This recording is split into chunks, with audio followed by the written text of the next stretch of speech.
ইলিশের প্রধান প্রজনন মৌসুমে মা ইলিশ রক্ষায় 4 থেকে 25 অক্টোবর পর্যন্ত সারা দেশে 22 দিনের বিশেষ অভিযান চালানো হবে। এ সময় ইলিশ আহরণ, পরিবহন, বিপণন এবং মজুদ নিষিদ্ধ থাকবে।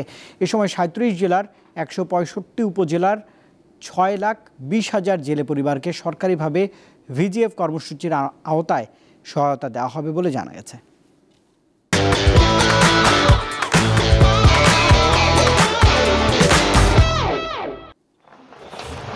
জাটকা সংরক্ষণ ও মা ইলিশ রক্ষায় 4 থেকে 25 অক্টোবর পর্যন্ত ইলিশ ধরা, আনা নেওয়া, বাজারজাত ও মজুদ নিষিদ্ধ করেছে সরকার। এ সময় পটুয়াখালীর ইলিশ শিকারী 65,000 জেলেকে দেওয়া হবে 25 কেজি করে চাল। তবে এই প্রণোদনা চাহিদার তুলনায় খুবই কম বলে দাবি জেলেদের। ভারতের বোট ওরা তো আমাকে বাংলাদেশে ঢুকিয়ে মাছ ধরে, কিন্তু এইটা যদি প্রশাসন দ্বারা টহল দিয়ে রাখতে পারে, আমরা পরে অবরত পরে নামিও মাছটা হইলে পাম। আমরা আবার মানি নিয়েছি যদি বার্তা লাগো, যদি ঠিকমতো টহল দেয় প্রশাসনে, তাহলে এই মাছটা বাংলাদেশে আমরা কম ভালো থাকবে, আমরা পাবো।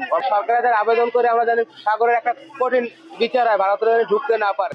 এক সপ্তাহের মধ্যে জেলেদের প্রণোদনা পৌঁছে দেওয়ার পাশাপাশি সমুদ্র ও নদীতে অবরোধ শতভাগ সফল করতে কার্যকরী পদক্ষেপ নেওয়া হবে। পটুয়াখালী জেলায় এই 22 দিনের মা ইলিশ সংরক্ষণ অভিযানের কর্মসূচি আমরা সুচারুরূপে বাস্তবায়নের জন্য দৃঢ় প্রতিজ্ঞ এবং এই সময়ে আমাদের এই জেলেরা যারা মৎস্য আহরণ থেকে বিরত থাকবে তাদের জন্য সদাশয় সরকার থেকে ইতিমধ্যে বিজিএফ এর বরাদ্দ এসেছে। চাঁদপুরে পদ্মা ও মেঘনার 70 কিলোমিটার অংশ ইলিশের অভয়াশ্রম ঘোষণা করা হয়েছে। এরই মধ্যে সব ধরনের প্রস্তুতি নিয়েছে জেলা ও উপজেলা প্রশাসন।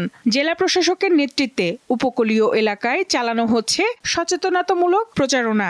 এই সময়ের মধ্যে তাদের কোনো জীবিকার কোনো সমস্যা না হয় তার জন্য আমরা 45,615 জেলেকে চাঁদপুর জেলায় 25 কেজি হারে পরিবার প্রতি 25 কেজি হারে আমরা বিজিএফ চাল বিতরণ করবো এবং মা ইলিশ সংরক্ষণ অভিযানের পূর্বেই সেই কাজটা সম্পন্ন হবে। প্রযোজন মৌসুমে মা ইলিশ রক্ষায় লক্ষ্মীপুরের মেঘনা নদীতে 22 দিন মাছ শিকারে নিষেধাজ্ঞা জারি করা হয়েছে। 3 অক্টোবর মধ্যরাত থেকে শুরু হওয়া নিষেধাজ্ঞা 25 অক্টোবর রাত 12টা পর্যন্ত বহাল থাকবে। নিষেধাজ্ঞা অমান্যকারীদের জেল, জরিমানা ও উভয় দণ্ডে দণ্ডিত করার বিধান রয়েছে। দীপ্ত, বার্তা কক্ষ।